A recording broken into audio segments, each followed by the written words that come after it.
ومن أحسن قولا ممن دعا إلى الله وعمل صالحا আল্লাহ তাআলা বলেন পৃথিবীর ভিতরে যত মানুষ বসবাস করে এই সমস্ত মানুষের ভিতরে সবথেকে উৎকৃষ্টতম, সবথেকে সুন্দরতম, সবথেকে উত্তমতম কথা হচ্ছে ওই ব্যক্তির কথা যিনি তার জিহ্বা দ্বারা তার ঠোঁট দ্বারা আমি রব আল্লাহ তাআলার দিকে মানুষকে আহ্বান করে। বলেন না সুবহানাল্লাহ।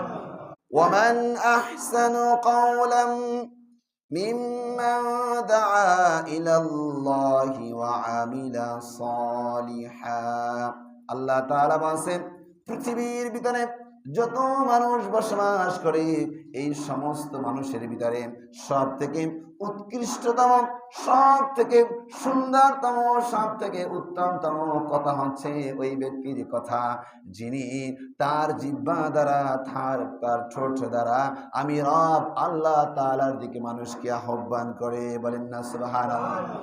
ওয়ামান আহসানু কাওলাম মিম্মান দাআ ইলাল্লাহি ওয়া আমিলা সালিহা আল্লাহ তাআলা বলেন পৃথিবীর ভিতরে যত মানুষ বসবাস করে এই সমস্ত মানুষের ভিতরে সবথেকে উৎকৃষ্টতম, সবথেকে সুন্দরতম, সবথেকে উত্তমতম কথা হচ্ছে ওই ব্যক্তির কথা যিনি তার জিহ্বা দ্বারা তার ঠোঁট দ্বারা আমি রব আল্লাহ তাআলার দিকে মানুষকে আহ্বান করে। বলেন না সুবহানাল্লাহ।